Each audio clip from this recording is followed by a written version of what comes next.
stream for Wednesday. It is January 5th, 2022. Hello, I'm Aaron Schatz, the editor-in-chief of Football Outsiders, joined by Mike Tanier and Bryan Knowles to take all your questions. We want to thank everybody who's watching us today, whether you're watching us on Twitch or YouTube or Twitter or Facebook or in the widget in the corner of the site, or you're listening to us after the fact of the Football Outsiders Podcast Network. You should really be watching the Wednesday shows live because we take a lot of questions every day, honestly, but Wednesday shows, we really take a lot of questions, and we want your questions, especially with the playoffs coming up and lots of questions to ask about the playoff teams. I was just in the middle of saying right before the little countdown that says that we're on the air, coming up with tomorrow's show where we preview the games was sort of difficult because finding games that really matter to both teams this week is really difficult. There's like two. We just spend a half hour talking about Raiders Chargers. Yeah, we're just going to talk a lot of Los Angeles football this week tomorrow because a lot of our previews tomorrow are going to be. So, if Houston can upset Tennessee, what does that look like? Like Jacksonville over Indianapolis. What games that matter for the playoffs? Like Jacksonville, Indianapolis matters a lot for the playoffs. But Jaguars on a 6-game home winning streak against the Colts. You never know. Anything's possible. Yeah. On the other hand, Jaguars played their worst game of the season last week against the Patriots and moved into last place in DVOA. Go Falcons, go. Go Falcons, go. Falcons up to Yes, very much. 27th in weighted. 27th in weighted and 30th in overall. And yes, Todd Singer's right. The Colts have not won at Jacksonville since 2014. But that does not include Carson Wentz. Carson Wentz has not been losing at Jacksonville, so you never know. I believe that Carson Wentz is 1-0 in end-of-season games where the team needs to make the playoffs. I believe he is 1-0. He was healthy once, and he helped the Eagles overcome the mighty Giants in 2019. So you got that to look forward to. Colts only beat Jacksonville 23-17 this year. Wow, was it that close? That's why it's tough when people criticize the DVOA for putting a lot of importance on blowing out a bad team like Jacksonville. Well, it matters that the Patriots hung a 50-burger on this team that beat Buffalo.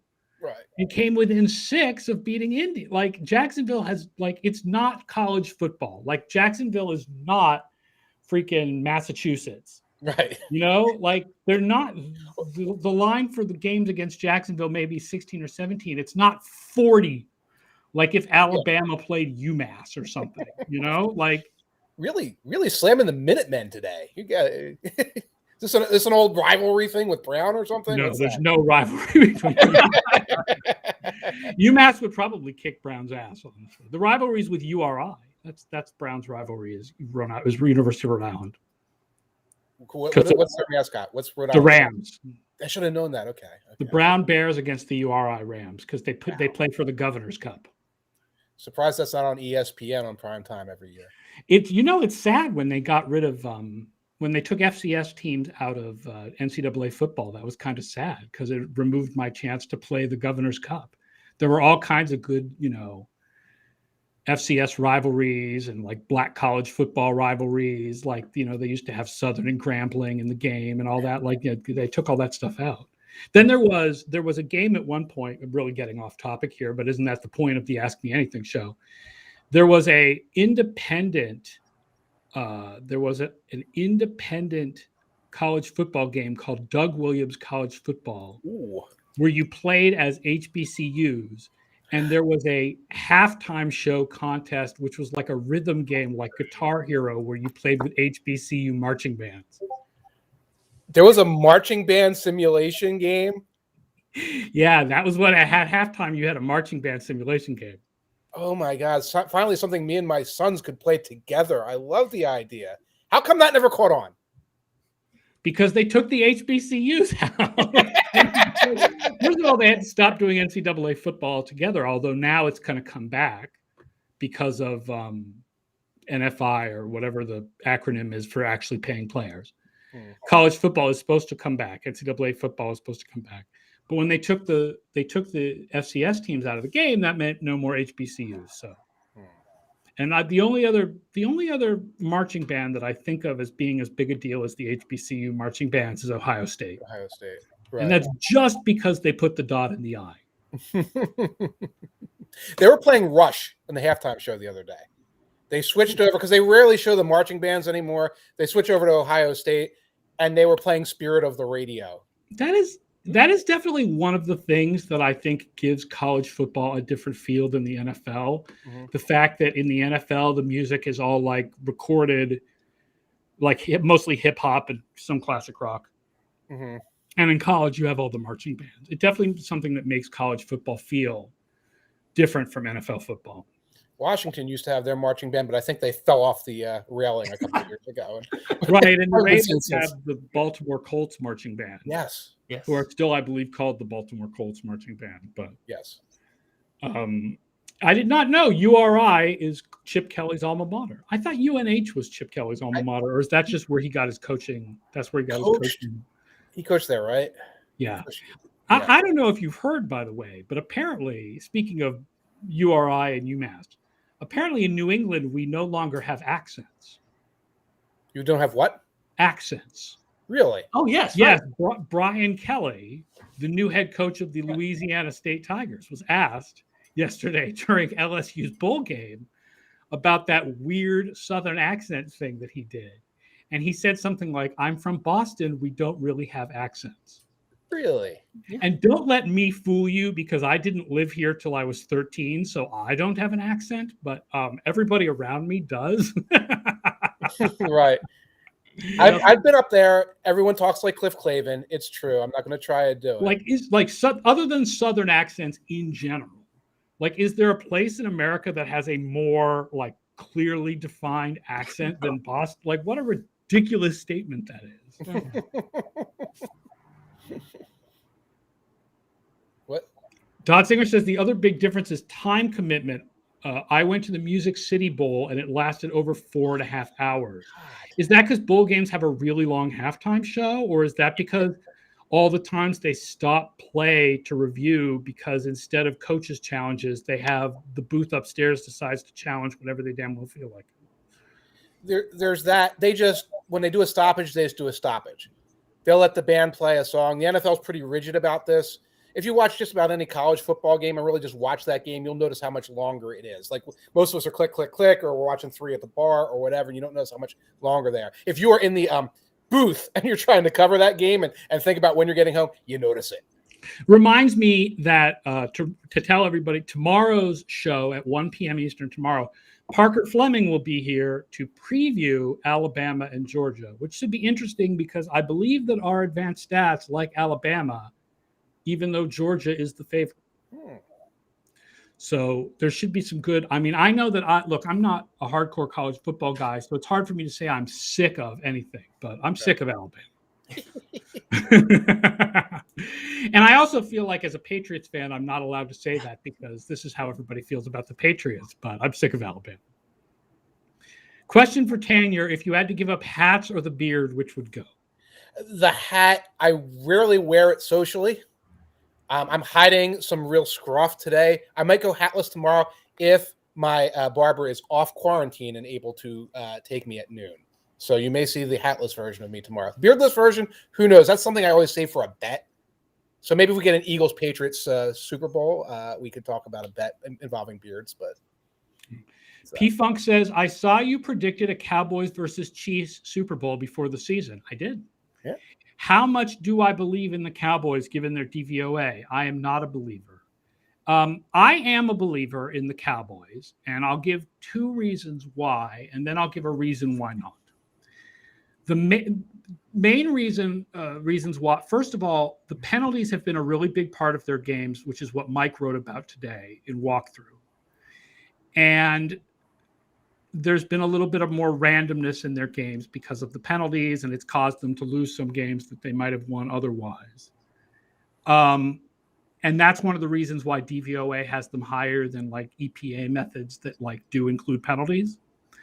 The other thing is just as we felt at midseason that Patrick Mahomes would snap out of this, I feel like there is a good chance that Dak Prescott will snap out of this. Like the long term, our knowledge of Dak Prescott long term is that he is one of the top quarterbacks in the league. And my feeling is that in the long term, just like it was good to bet on Mahomes still being really good, I think it is still good to bet on Prescott Prescott still being really good. Now, the reasons why I would not believe in the Cowboys making the Super Bowl are, number one, they're probably going to be the 4th seed, and it's very likely that the 5th seed is a better team than the 6th, and especially, well, I guess it depends on San Francisco because DVOA really likes San Francisco. But, I don't want to have to play the Rams in the first round. If the Rams are 5, I would not want the Cowboys to have to play them.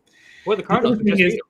Offense is more predictive than defense, and part of the reason the Cowboys are so high is the Cowboys are number 1 on defense, and that's especially given how dependent they've been on turnovers. That's a little less likely to continue than, like, the Prescott slump might be a little bit more likely to continue than the Cowboys being number 1 on defense. And even if Prescott unslumps, he's still not the number 1 quarterback in the league. He's like the number 6 quarterback in the league, or 5 or whatever. So, I mean, I would love to see it happen. I like to be right. And I would love a Chiefs Cowboys Super Bowl so I could be like, look at the pick I made. And also, when I was in Vegas on vacation, I put money on the Cowboys to make the Super Bowl. So I would win money. That would be nice too. But I don't think it's likely to happen, but I think it's more likely to happen than other people think it is. I'm here with that. Yeah. Seconded. Yeah. I mean, the other reason why the Cowboys are really high risk, high reward is the Trevon Diggs. Mm-hmm. Right? Like, I think the PFF guys have been talking about this, but the Sports Info Solutions numbers are similar. Like, he's given up a ridiculous amount of yardage and coverage, and he also has all those picks. Yeah. Right. He's Adam Dunn. He's a home run or strikes out on nearly every play. Right. Although he's often against the number 1 on an island a lot too, which is a factor you have to put into that. Oh, I mean, I agree absolutely. I mean, I'm not going to pick Trevon Diggs for my All-Pro team. Right. But it doesn't mean I think Trevon Diggs is having a bad season. If I could pick 4 cornerbacks for my All-Pro team instead of 2, I probably would make the 4th one Trevon Diggs. So you got Jackson and... Right? Well, I was going to go Ramsey and Jackson. Yeah. But now I'm leaning towards going Ramsey and Terrell. Yeah, okay. Terrell has slipped ahead of Jackson in SIS's points saved. And he does have the better overall charting stats. Jackson sort of gives you like halfway between Terrell and Diggs in that his charting stats his coverage stats are not as good as Terrell's, but they're better than Diggs. And he has more interceptions than Terrell, but not as many as Diggs. So I was going to go Ramsey and Jackson, but now I think I'm going Ramsey and Terrell. P-Funk says, did McCarthy become a good coach? Well, I guess that's the other reason to be against the idea that Dallas might make the Super Bowl. But, listen, McCarthy, first of all, for all that we diss him for some of his decisions, he is nice and aggressive on 4th downs. And second, the man's made the Super Bowl before, so it's not like it's impossible. Yeah, he's not a bad coach. He's just not in that top tier. And it's quite possible he'll be out-coached somewhere. But there are a lot of teams right now who would take Mike McCarthy if he's available today. So yeah, right. CCX3 says Prescott has a fairly recent, demonstrably lower floor than Mahomes. Yes, yeah, right. But I guess I was comparing like the style of how we talk about them. But no, I mean Mahomes is Mahomes. Mike Kurtz asks, well, let's get to the Cincinnati question later and ask this first. Joe Thomas Memorial Draft has the Eagles taking Justin Jefferson. Should the Birds actually consider taking a wide receiver with that Dolphins pick in the 2022 draft? Probably. Maybe. I need to see how the offseason unfolds in terms of who's here. here in Philadelphia next season on the defensive line, on the offensive line in terms of aging out. Roseman is going to be looking 2 years down the road in the draft. That said, I want to not see Jalen Reagor anymore, and I speak for most lovers of football, most Philadelphia fans, whereas like I like to see Smitty and X as the other receiver. And the other receiver, like ideally sort of a possession guy, a move the sticks guy, not another screen and hope, which is what Reagor is. So got 3 first rounders. You say take a wide receiver with one of them? Yeah, go for it. I have no problem with that. Yeah, when I made the pick, I was deciding between Jefferson and either T.J. Watt or Myles Garrett. You could go either way, right. And there was just more edge rushers available when they came back around. I think I got Jaguars Josh Allen, so to add to their team for the playoff run. So Justin Jefferson is. I don't want to see Jalen Reagor in the playoffs. I don't think anyone wants to see him in the playoffs. He's not any good. Right. You were channeling the entire bar. Yes. That I go to when you say Justin Jefferson for the Eagles. So that was a prescient pick. Who is a bigger disappointment, Jalen Reagor or N'Keal Harry? Who? Because there's an I feel like Reagor has done more as a receiver, but there is an argument that gets made around here that N'Keal Harry is an excellent blocker. Okay. Like the fact is, when they go to a one wide receiver heavy set and they're going to run, the wide receiver is always N'Keal Harry. So at least he can freaking do something. Which is weird because Bourne was the guy that was his thing. Yeah. It's like with Reagor, it's like we're getting our nose rubbed in it constantly because they're constantly trying to feed him the ball. Here's a reverse. Here he is on a punt return, bobbling it and running backwards. And like if he was just not on the field at all, you'd be like, it's a bust. Like this is the bust that keeps on busting. Yeah, the Patriots they tried 2 weeks ago with Harry, and that didn't work. And so last week they made him a healthy scratch. So I think that experiment is over. Right. And I can't imagine anybody even that would be fun. Let's do that. That would be great, actually. That would be a hilarious trade because would be really curious what would happen. And the Eagles would have a reason to like a good blocking wide receiver since their running game has become such a big part of the game. I mean, I can't imagine at this point, at least Harry's been around for like one more year of sucking than Reagor has. So I feel like you could at least get a low pick for Reagor. At this point, I can't imagine any team even giving up a low pick for N'Keal Harry. No, you're right. He's like halfway between Reagor and JJ Arcega-Whiteside. Like the worst elements of both of them in one player. Yeah, the Patriots have a long history of bad wide receiver drafting, but the Eagles have decided to compress the bad receiver drafting into just the last couple of years.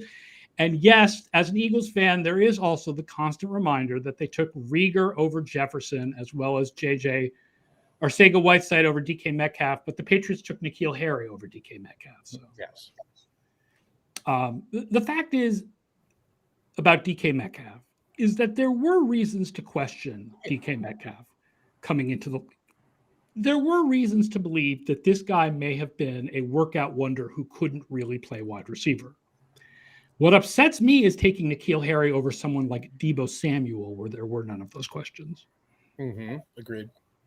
Like, I feel like we've all decided to go back and retcon DK Metcalf as if he was this perfect wide receiver prospect. And how could any team pass up on DK Metcalf? Like, go back to what was actually being written about DK Metcalf at the time, and you'll find there were a really wide variety of opinions about this guy. He missed half of his final season with a foot injury, and he shows up like bulked up like he's ready for a Marvel movie. And it's like, this guy's just going to keep injuring his foot. He's just going to be David Boston. And everything. There was like, oh, you could be David Boston only without David Boston's good year. And Terry McLaurin was a third-round pick in that same draft. Also true. But he was also a great receiver, backup, or like the number 3 guy at Ohio State. So. Right. So there were reasons for him to drop to third round. But yeah, N'Keal Harry is and JJ Arcega-Whiteside are both, I think, fairly like regrettable picks. Mike Kurtz, let's talk about Cincinnati because we have a couple of pre-game questions here about Cincinnati. Mm-hmm. But Mike Kurtz says, what do some of the horrid quarterbacks this year, like Daniel Jones, Baker Mayfield, and Tua, look like if you give them Cincinnati's wide receivers? DVOA suggests it is the wide receivers elevating Burrow. not vice versa. The first thing I'll say is just to point out, Tua has had some bad games, like this week was terrible, but Tua overall has not sucked that bad. Like in the framework of what they have him do, he's been good. It's just that the framework is limited, and the framework exposes the idea that he can't do anything more than that. But in that framework, he's been good. Cincinnati, I will say, if you look at Burrow, one of the reasons his DVOA is really low is he takes a ton of sacks, but their offensive line sucks. So this could definitely be a place where that's not the quarterback's fault. Also, they are second in the league in yards after the catch after the 49ers. So in that way, he has been heavily dependent on his receivers. Right. I mean, I think there's no doubt that I would rather have Cincinnati's wide receivers than Cleveland's. I would rather have Cincinnati's wide receiver health than the Giants. Yeah. Like, I probably would rather have Cincinnati's wide receivers than the Giants, but I certainly would rather have their health. Yeah. And that, no disrespect to Jalen Waddle, I'd rather have the Cincinnati wide receivers than the Miami wide receivers. Although if Will Fuller could ever freaking stay healthy, Fuller, Waddle, and Parker is a nice trio. And Gesicki.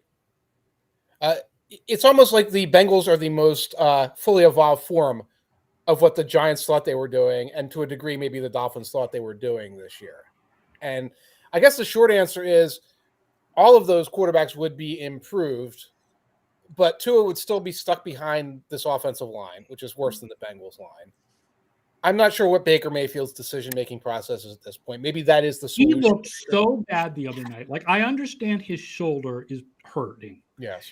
The other shoulder, and that affects. He has looked so bad over the second half of this year in the decision-making process. Yes. So, terrible. Do great receivers cure that or not? I don't know. At the very least, he's played himself out of the fifth-year option. I think he's not he's going to have to. It's kind of the worst case scenario for both the Browns and Mayfield, because now there's no certainty going forward. He hasn't been bad enough, right? They've accepted the fifth-year option. He's coming back next year, right? Yeah. I meant a long-term extension. Totally played himself out of a long-term extension. Oh yeah, exactly. Completely. He blew that, and that's worst case for both situations, because now the Browns don't know what they have in the future. Mayfield doesn't know what he's got in the future. A fun year, fun times in 2022 in Cleveland. Yeah, that was exactly it.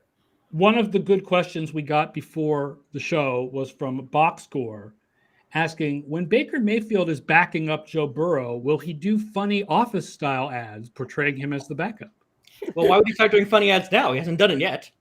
Oh, they're okay. You don't like them? No. What do you think? What do you think of Patrick Mahomes as the sneaker nerd? I'm not a fan of that one either. There's not a lot of character there. I mean, when you talk about the best NFL commercial actors, there's a character that they're playing. Peyton Manning was kind of like the lovable doof to a certain extent, and Patrick Mahomes hasn't found that character. Like, what is his stereotype? What is the larger than life version? John Madden and all the Miller Lite ads back in the 80s, was like, the lovable bar idiot to a certain extent. Aaron Rodgers, interestingly enough, plays an obnoxious, self-possessed asshole. And he works. You have to find what speaks to you. And Gronk That's plays a good character for him. Yeah. Where were we? Shopper13 asked, in the most recent prop watch, Mike said Burrow at plus 650 for CPOY was schmuck bait. But considering that Burrow leads Dak in pretty much every counting and efficiency stat except for DVOA and also has recency bias in his favor, is it really that unlikely that he would win it? Well, I will say you wrote that before Burrow's last two games. Yes. And he is plus 110 now. So if you got it at plus 650, you should be feeling pretty good about yourself because his odds are increasing. And I don't know. I'll call Hub and see if he considers this a comeback. I'm sure he has strong. Anyway, let's again, it boils down to when everyone places those votes, do they consider a guy who came in as a rookie, had a couple of okay games, got injured, then had a breakout season? Is that in the comeback place in the definition of comeback? And I would imagine that in a lot of voters' minds, they're still saying, no, that's breakout player of the year or most improved player, or and there's all these other categories, and there's like weird little side categories, and giving them things like that. That's where we're going to place Burrow's season. And Prescott, the mind was made up when he had like 3 or 4 good games. If you were not great before the injury, does being great after the injury is it a comeback, or is it just? I'll give you an extreme example. What if Travis Etienne runs for 1,500 yards next year? Would people consider that comeback player of the year? Now, of course, Burrow did play, but is that a comeback, or is that like, well, here you are, welcome to your rookie season? McGahee did that many, many years ago. I don't think he was taken seriously. So that's the gray area we're in, and I don't have a vote, but that's what you have to prognosticate when you're figuring out who's going to win that award. Yeah. Yeah, plus the severity, the visceralness of the injury plays into that too. Yeah. Prescott's ankle was so much more immediately, I don't want to watch this ever again, compared to Joe Burrow. I mean, he had a horrible knee tear, but you didn't have that same kind of immediate visual impact. Right, and it was a superstar or like a high-level superstar versus a struggling rookie, which is what Burrow was at that point when he got hurt. A struggling rookie getting the hell beat out by Washington, hell beat out of him by the Ravens. And it's like, oh, well, that was awful. See you next year, kid. Not like, oh, man, this was the moment, and then it fell apart. So here's another question that will get us to Cincinnati eventually. Joey sucks before the show. Who would you prefer your respective teams face in the first round of the playoffs? Assuming San Francisco makes it in, which they're not necessarily going to, but it's funny because each of the things that San Francisco needs has a less than even chance of happening, but there's a better than even chance that one of the two things will happen. Yes, we actually calculated that before the show, and it was hellacious because we kept messing it up. It's not exactly the calmest experience as a 49ers fan going into week 18. You need one of two slightly improbable things to happen. Right. You don't need both of them. You don't need an Atlanta win and a San Francisco win. You just need an Atlanta win or a San Francisco win. And I believe the games are at the same time. They are, yes. They got moved, so that happens. So let's assume San Francisco is in. Who do you want in the first round? The Rams. Because if San Francisco's in, they probably have just beaten the Rams. And they would have beaten the Rams earlier in the season by a huge margin. And they'll have, I think it would be 6 straight wins over the Rams. So if the Niners are just coming off of a big win over the Rams, run it back. Right. That would require Seattle beating Arizona. Yes, it would. But right. And then the Rams would win the NFC West despite losing, and the 49ers might get them in the first round. Exactly. Now, teams that play together for a third time, I've looked this up this week, they're only 12-8. If the teams that are 2-0 against teams are only 12-8 in that third matchup. So it's not like it's a guarantee you beat someone twice, you beat them a third time. Right. But of all the possible outcomes, that's the one I want to see more, because I'm just imagining the Bucs wide receivers attacking the Niners cornerbacks, and there's no answer there. Well, there aren't that many Bucs wide receivers left. That's the thing about that, is that, right, there's no, at this point, their top 3 wide receivers are going to be Evans, Grayson, and Tyler Johnson. I still, after the Rams, I still would rather play the Cowboys than I would play the Buccaneers. And maybe that's just fear over Tom Brady, or maybe that's fear of a week of Tom Brady versus Jimmy Garoppolo takes. I don't know, but I'd rather take the Cowboys second. And the Cardinals would be the last team I want to play, just because they crushed the 49ers. They destroyed them with their backups. I don't want to see that again. I'm good. I've seen that twice. I'm done. Move along. Who do you want to see at quarterback for the 49ers moving forward? For this week, and this week only, if Jimmy Garoppolo is 100% healthy, I want Garoppolo. He's beaten the Rams repeatedly, and right now Lance's biggest issue is like processing. It takes a little longer time, and against the Rams, what's beaten the Rams week and over again has been those quick those very fast open stuff, and Garoppolo's been better at that. And we'll get to this tomorrow when we preview games. The Rams are 27th in DVOA against passes in the middle of the field, and what's one of the big advantages of Lance over Garoppolo? His ability to throw to the sidelines. Yeah. So against the Rams, that's not as valuable as it is against other teams. That's just a matchup pick. That being said, if Garoppolo isn't 100%, yes, I want Lance in there. So Useful was first says, call me crazy, but as an Eagles fan, I would not mind playing the Rams in the first round of the playoffs. So, Mike, who do you want as an Eagles fan? Who would you think is the best matchup for the Eagles? Well, the Rams defense is 4th in DVOA. Excuse me, they're 5th in rush DVOA. So my first thought is I want a team that doesn't stop the run well. Unfortunately, the Packers are the only bad run defense or not great run defense in the field. You're not going to get them, obviously, in the first round. I'm going to go with the Cardinals. I know Jim was suggesting the Rams, or somebody was suggesting the Rams. My concern is every Rams loss looks the same. You're hoping that Stafford throws a couple of interceptions deep in his own territory, and then you convert that. Otherwise, I don't think you're going to match up player for player against them as the Philadelphia Eagles. I kind of like the Cardinals. I like the inconsistency going into this game. I like the fact that they could trip over themselves very easily and put you in a position to win. I don't necessarily see that from the Rams. Don't see that from the Buccaneers at all. And I don't necessarily see that from the Cowboys either, a team that beat the pants off the Eagles earlier. And will probably do so again in week 18, mostly because the Eagles are going to rest guys probably due to COVID. Well, it's funny because I run the playoff thing, right? What's the playoff and the Super Bowl leverage of every game? Mm-hmm. The leverage for the Super Bowl of the Philadelphia-Dallas game is almost non-existent, even though both teams are in the playoffs. Right. Like the difference that it makes for whether each team makes the playoff is almost none. Right. It's the difference between the 4th seed or the slim chance, super slim chance at the 2nd or slim chance at the 3rd for the Cowboys. And Eagles are like this pick your poison, go out there. And I'm not going to say they're jobbers. I don't know why they put that game in the Saturday night spot. Because there's nothing else to put. That's the problem. Everything else affects other things. That game stands on its own. That's true. And it's Dallas, and Dallas has the big viewership. Yes. For the Patriots, I don't think there's any question, and I don't think you need DVOA for this. They want Cincinnati. Like if you're thinking wild card, by the way, you're thinking wild card. Right. The Patriots do have a chance to win the division, right. And the Patriots even have a chance at the 1 seed. I don't think it's likely. I'm going to say that the Jets do not beat the Bills, and I'm thinking, wow, if the Patriots actually win the division, then I think that you want, the Chargers because you've already beaten them pretty handily. Mm-hmm. But if the Patriots win the wild card, which I think is certainly more likely, between the Bills, the Chiefs, and the Bengals, there's no question you want the Bengals.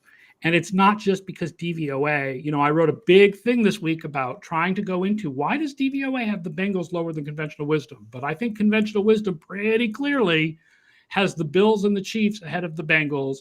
Like, you don't feel like the Bengals have a great defense. And as good as Burrow and his receivers have been, that offensive line, you can get to Burrow with just 4 guys. You don't need to blitz Burrow, which means you can put guys in coverage. You can probably do the thing where you put J.C. Jackson on T. Higgins and you double chase constantly. Right. And it seems like the kind of team that Belichick could do Belichick mind games with. Right. Whereas with Buffalo and Kansas City, I feel like Allen and Mahomes have the ability through their personal athletic ability to overcome Belichick mind games. Right? Burrow is much more of a thinking quarterback than he is an athletic wonder. And I could just see, we're going to mix up the defensive line fronts. We'll run some stunts. We're going to attack, which is what the Chiefs did a lot early in the game. And we're going to attack that Bengals 5-man and only 5 men at all times pass protection. And we're going to get Burrow on the run, and we're just going to force some mistakes. I could definitely see that happening. Right, and I don't feel like the Bengals defense doesn't particularly scare me as a Patriots fan, given that the Patriots offense has been very efficient. Right, they don't go deep much, but they've been very efficient. They've been good against, they run the ball well. There's no question of those 3 teams. The one I want is Cincinnati. Makes sense. I'm scared of the Bills and I'm scared of the Chiefs. You should want the Raiders. You should want to win the division and get the Raiders. Oh, well, okay. What would I really want? Yeah, okay. Win the division and get the Raiders. Well, what I really would want is the number 1 seed. Yeah, there you go. Go Texans. Go Texans. Go Broncos. right? On I Dasher, on need a Texans Dancer. win and a Broncos win and a Jets Patriots win and a Jets win. Yeah. It doesn't matter what happens to Cincinnati. No. But you need those 4 things, I believe, for the Patriots to get the 1 seed, and it's got like a 1% chance of happening. Yeah. Never say never. Not going to happen. Never say never, but it's not going to happen. Okay, a couple questions ago, CCX3 asked us to subjectively, don't look at any numbers, rank the upset chances of these teams: Seattle, San Francisco, Chicago, and Detroit. And that gets us to another question from before the show from Jim Steckschulte.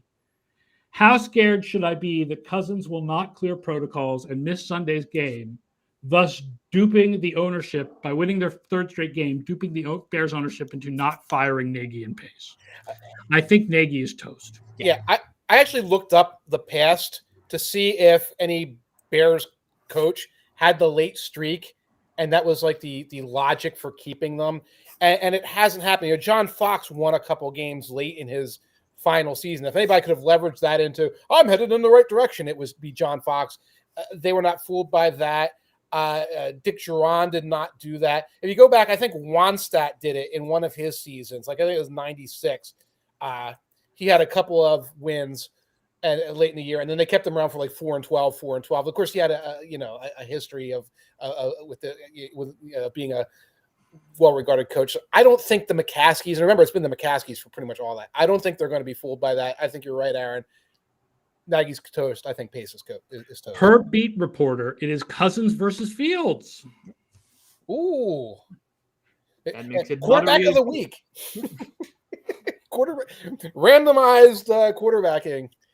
Jim Steckschulte says, I also think Nagy is toast and that they have not fired him publicly because they are also firing Pace and do not want to have the appearance of anarchy.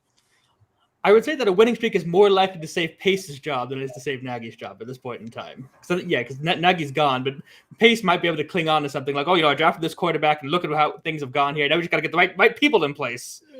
But they went with Foles and Dalton, so it's even like I got 3 quarterbacks and each of them won a game. Look at me. So which of those upsets do you think is most likely? San Francisco, Seattle, Chicago, and Detroit? Subjectively?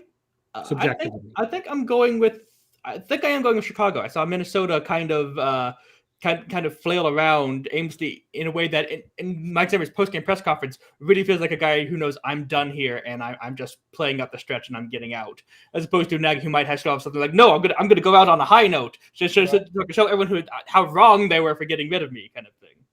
Right. I mean, I'll go with San Francisco because they've got the most to play for and they're playing. Yeah.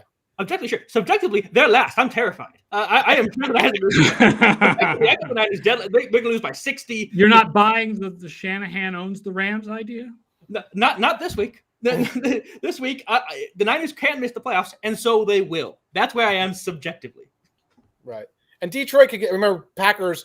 I know LaFleur saying I'm going to make them play. He's going to make them play a series or 2. Yeah. And the Lions are going to go out there like hungry to make a statement. So I wouldn't have put past them either to go beat the Jordan Love experience. Yeah, I think I would put San Francisco 1 because they're a really good team and that has something to play for. And then 2, I would put Detroit because Green Bay has nothing to play for. Yeah, right. That makes sense. And Dan Campbell's done a heck of a job this year. Don't you feel good about Detroit going forward? Like, you feel good about Campbell. You know, there are some building blocks. The most important one isn't there, unfortunately. They need a quarterback, and again, they're going to be stuck with the number 2 pick in. They're going to be stuck with a number 2 pick in a bad draft for quarterbacks. Right. But CCX3 says it's kind of odd, honestly, that Detroit isn't favored. Well, I mean, Jordan Love has something to play for. He's got something to prove. Right. And we don't know. Goff hasn't been healthy. There have been unbelievable amount of injuries in Detroit. So it's hard to say, even if they go in full strength, what full strength is for them at this point. Yeah. Here's another question from before the show, and good discussion from Swimming to Toro. Grumble, angry coaching country music noises about DVOA hating the Titans. But actual question, who is your coach of the year and why? I feel like there isn't really a consensus candidate like most of the other awards, and you can make a good case for a lot of coaches. Yeah, I do not freaking know what to do with this one. So I've got a number of names going through my head. Okay. What do you guys think? I think it kind of comes down to Zach Taylor, Matt LaFleur, and Mike Vrabel, and some combination of those three are probably your top guys. But the problem with Taylor is that anything you say nice about the Bengals game, oh well, that's because they have Jamar Chase. That kind of washes away Joe Burrow's comeback player and washes away Taylor's head coaching. The fact that you can point so much to one individual player kind of does take things out of the coach.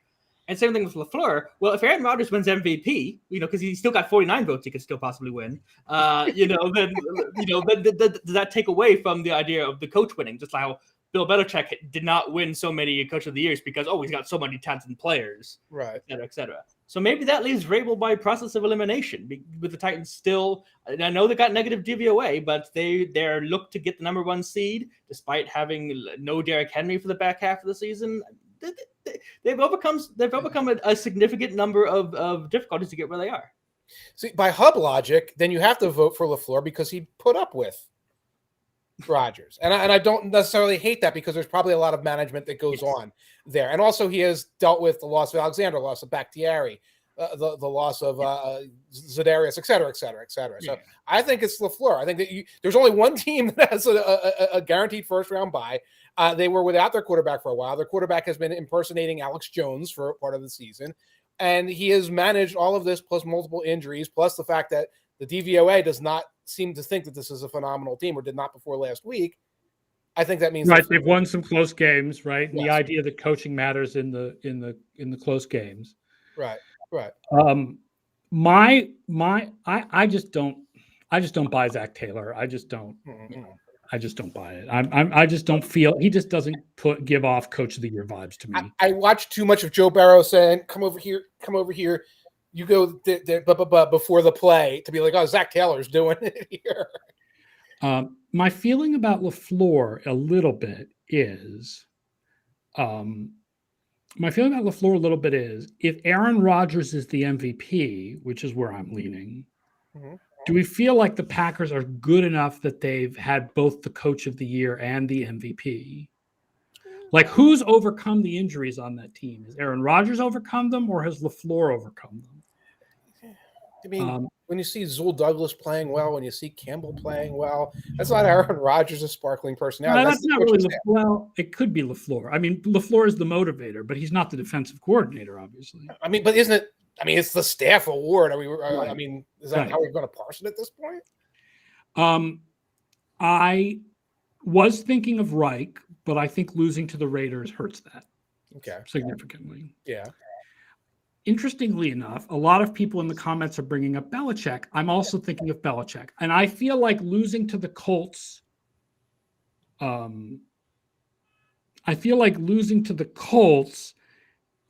hurts Belichick less than losing to the Raiders hurts Reich. Right. Agreed. And I'm kind of leaning a little bit towards Belichick. I think let's assume Belichick wins this week over Miami. If Belichick loses to Miami, let's assume they beat Miami. He didn't win the number 1 seed, but he lost the division on the tiebreaker with a rookie quarterback. Mm-hmm. Like, this is a really good team considering that they have a rookie quarterback. And I think to manage that has been one of Belichick's best coaching jobs. Yeah. And I do think that that's worth a discussion as well. I agree. I can think of another coach who had a very young Alabama quarterback and had a winning season that was unexpected with what was supposed to be a rebuilding team. Nick Sirianni, ladies and gentlemen. I absolutely agree. That's true. That's true. The Eagles had that. Absolutely. It's one of those things where, like in baseball, where you got to vote for like 3, 5, 10 guys. Sirianni would absolutely get some votes, I think. Yes. Yes. The question is, some of the question is, I'm trying to figure out how much to take into account DVOA. In other words, is it a sign of good coaching if you have a really high DVOA because you've put like a constant, efficient, really strong product on the field? Or is it a sign of the coaching when, like Mike Vrabel, you don't have a really high DVOA, and you've coached the team to these close victories, right? Like, I mean, he didn't have the receivers in the loss to the Jets, and he didn't have the receivers in the loss to the Patriots, and I don't think he had the receivers in the loss to the Texans. But if you look at the rest of the year, he's overcome. Like, Tennessee's DVOA isn't great the rest of the year either, but he's overcome that to win close games. Which is more indicative of coach of the year, overcoming the performance of your players or creating the performance of your players? And I think you have to put the injuries into account, because if you're overcoming your starters, that's on you. But if you're overcoming the loss of your starters, then that's a sign that you've done something successful coaching-wise. Yeah. Bengals variance argues against Taylor, correct? I think a little bit. Yeah. I think a little bit, because unlike the Titans, they don't have injuries to blame for the variance. No. Hitchhiker's Hot Pie says Arians has great DVOA, but is by far the most conservative coach in the league and mismanaged Antonio Brown. This is a Tomlin appreciation message. Tomlin's had a great year. With that Tomlin's had a great year. And here's an interesting thought, which is from Hitchhiker's Pie. Rodgers has by far the most wide open receivers, according to SIS. I think a lot of that is Mike LaFleur's scheme, and thus he is more coach of the year in my mind than Rodgers is MVP. I thought that said MILF scheme, and I'm like, what is that? What is a MILF scheme? I don't know. Good night, folks. Right. And that's the thing. You have to go with feel at some point. And when you vote, Aaron, you'll have to go with feel to a degree. Because there's so many subjective factors to coach of the year. And this is what this is not a right answer this year. That's the bottom line. There are 3 or 4 guys who probably could deserve it, and no one who's running away with it. So there's not really a wrong vote here. I mean, I feel this way about all the awards, but coach of the year in particular is one where I wish we were voting for 3 people and giving like 5-3-1 the way they do for awards in baseball, rather than just voting for one guy. Although even there are more than 3 good candidates. No, I'm not voting for Dan Campbell. Sorry. he lost quotability of the year to Joe Judge in the last 4 days. So, I like Dan Campbell. I like what Dan Campbell is doing. I wouldn't be shocked to vote for him in the future. This is not the year. Yeah. So Eagle in Zona asked before the show, the official Carson Wentz victimization index is now part of the multiverse.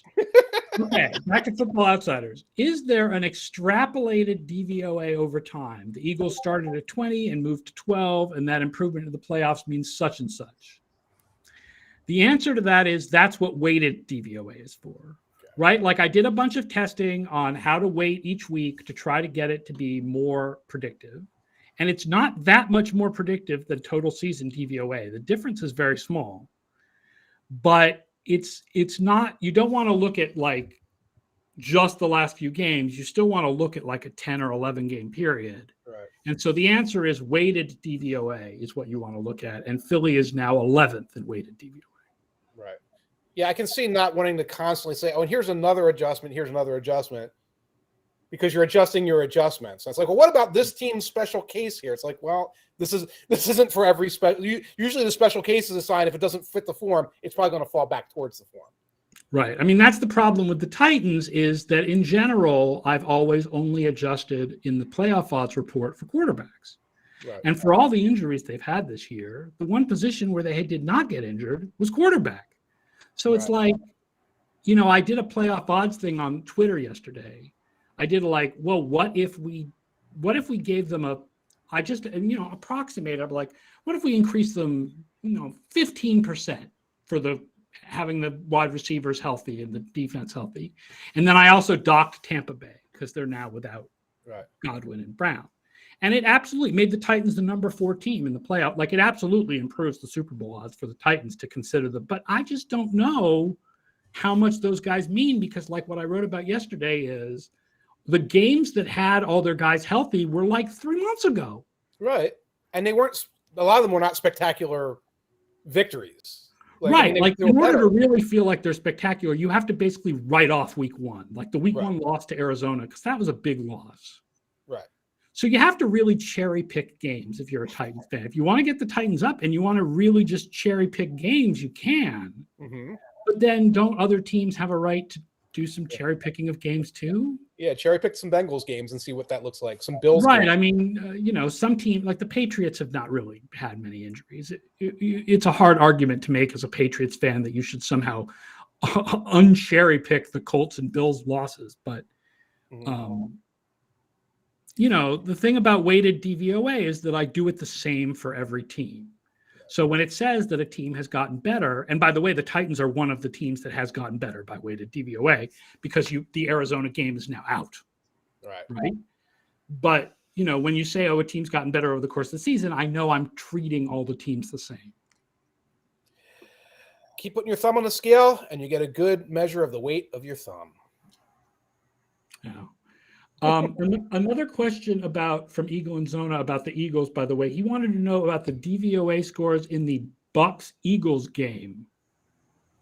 Philly was about to get the ball back to possibly drive for the game-winning score, and then a taunting penalty occurred. I think Philly has a better chance this time around to beat them. Am I nuts? Well, I will say I had to go back to week 6 because this game is like week 6. Yeah. No. Philadelphia only had a post-game win expectancy in this game of 3%. The taunting penalty on Gerald Avery came after a 2-yard run on 1st and 10, so the Bucs would have still had 2nd and 8. So all they needed was 8 yards to convert and keep the ball, which is what they got on the next play anyway. So I don't think that taunting penalty really made a huge difference for the Bucs and the Eagles this year. Right. I don't know. I mean, we were talking about which team you want to face in the playoffs. How do the Bucs feel? They've got a very strong run defense, so that doesn't feel like a great matchup for the Eagles. Right. I'm just refreshing my memory on that game, and it was just like this late Eagles comeback. It was like the Cowboys game, I guess, against Washington a couple of weeks ago, where Washington kind of comes back and makes the score look good at the end. It's like, well, okay, you want to put this opponent away. But if you're looking at something like what happens 100 times, if you play this 97 times, you put them away probably much more so than what you did in this particular case. And then once in a while, you make a spectacular mistake at the end. Eagles only had the ball for 20 minutes in that game. Eagles' first half game plan was FUBAR. It was one of their let's throw a million screens things. So I think the gap is closed between those two teams, but I'm not going to say, I would love the chances of the Eagles against the Buccaneers. I mean, the thing is that Tampa Bay ended that game with a long, sustained drive. That's right. And the taunting penalty was part of that drive. But after that taunting penalty, they just kept sustaining it and sustaining it. I was not aware of this. Hitchhiker's Pie points out Tampa Bay's rush defense, DVOA, has dropped off loads from the start of the season and is now only 12th. Well, maybe they are a better matchup than we think they are. Have to look at that, revisit that. Eagles have beaten Tom Brady before, folks. They have. I mean, Vita Vea is still there. So, I mean, he's, a big part of the run defense. But, I mean, they've had, again, we want to talk about games where the teams have been missing people. Like, how much do we account for games where Tampa Bay didn't have Shaquille Barrett and Jason Pierre-Paul? Right. Levante David has missed the last couple of games for Tampa Bay. Like, how much does that matter? They've had secondary issues all season long. Right. They had against the Patriots, they were down to guys they had just signed. Yeah. Which is one of the reasons they barely beat the Patriots back in week 4. Right. So it's like, I mean, again, comes down to what I said about Tennessee, which is, they've got a lot of guys who've missed 4 or 5 games, but so has the Tampa defense. Like, where do you adjust the Tampa defense to figure out how good they are? I mean, they're not getting Godwin back and they're not getting Antonio Brown back, but they probably are getting Levante David back, and the secondary guys have already come back, and they're probably getting JPP and Shaq Barrett back. It's a shame Philly versus Tom Brady is overshadowing Philly versus Tampa Bay, possibly their only good playoff enemy. First playoff win, losing streak to McNabb, and they won in the vet before Super Bowl 37. Rondé Barber's Hall of Fame candidacy. Come on down here. and the actual McNabb puke game, not the phantom McNabb puke game. So, there's a lot there. I don't know. The game I always remember Tampa is against the Rams when it was 11-6. So, Oh gosh. remember that in 2001? I believe that's the 2001 NFC Championship game. And that was Tampa versus the Rams? The Rams, yeah. Is that after they I'm going to the year before. It's the year before Tampa won the Super Bowl. Okay. When the Rams were still the greatest show on turf before they played the Patriots. And Tampa's defense kept them to 11 points in the NFC Championship game, but Sean King couldn't score. They still had Sean King as their quarterback at that. This was Dungy, or was this Gruden? Yeah, this was Dungy's last year. Then Dungy's last year, right? Right. Playing a lot of Tampa 2 probably against those guys, and probably getting a great game from Hall of Famer John Lynch. And almost Hall of Famer Rondé Barber. Almost Hall of Famer. Finalist Rondé Barber. Yes. And Hall of Famer Warren Sapp. And Hall of Famer Derek Brooks. And yeah. Hitchhiker's Pie says Ricky Prohl caught the winning TD from Warner in the 99 championship game.